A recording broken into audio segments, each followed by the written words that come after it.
Hello, my name is Thomas Coole. I'm a water quality research assistant at the Kansas Biological Survey in the Lake Assessment Lab under the direction of Ted Harris. I'm also a recent graduate of KU where I got my bachelor's degree in environmental studies, and today I'll be presenting my project monitoring the water quality of Marys Lake, Kansas to observe the effect of restoration project. Most of this work began the last parts of my undergraduate career when Prairie Park Nature Center in Lawrence, Kansas reached out to Ted about collecting some data for their, at the time, upcoming lake restoration project. Um, this restoration project is centered around Marys Lake, which is on the property of Prairie Park Nature Center in Lawrence, Kansas. And the lake's primary use is for recreation. A lot of people love to go fishing there, but it also serves as a wonderful outdoor educational resource for the Douglas County community. Now, Marys Lake's watershed is also very urbanized, which contributes to a lot of its impairments, or its historically known impairments, such as low dissolved oxygen in the lower parts of the water column, high pH in the top parts of the water column, and overall eutrophication. Now, Prairie Park Nature Center's restoration project involves the removal and replacement of many invasive plants around the lake's shoreline. This is in an effort to decrease nutrient runoff and sedimentation of the lake of and into the lake. This began with a few removal dates in September and October. However, our monitoring project began in June 2024.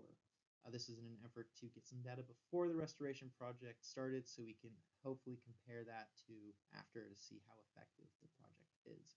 Now, for each sampling day, we took Secudis depths, water column profiles of water temperature, dissolved oxygen, pH, turbidity, and phytoplankton community profiles.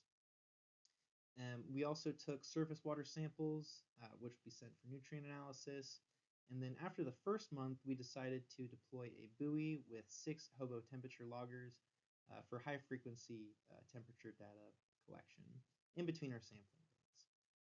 We were able to compare some of our data to historical data from KDHE, in which we found some similarities in which DO decreases with depth to levels below hypoxia, which is less than 2 milligrams per liter, and that pH exceeded 8 in surface waters during the summer.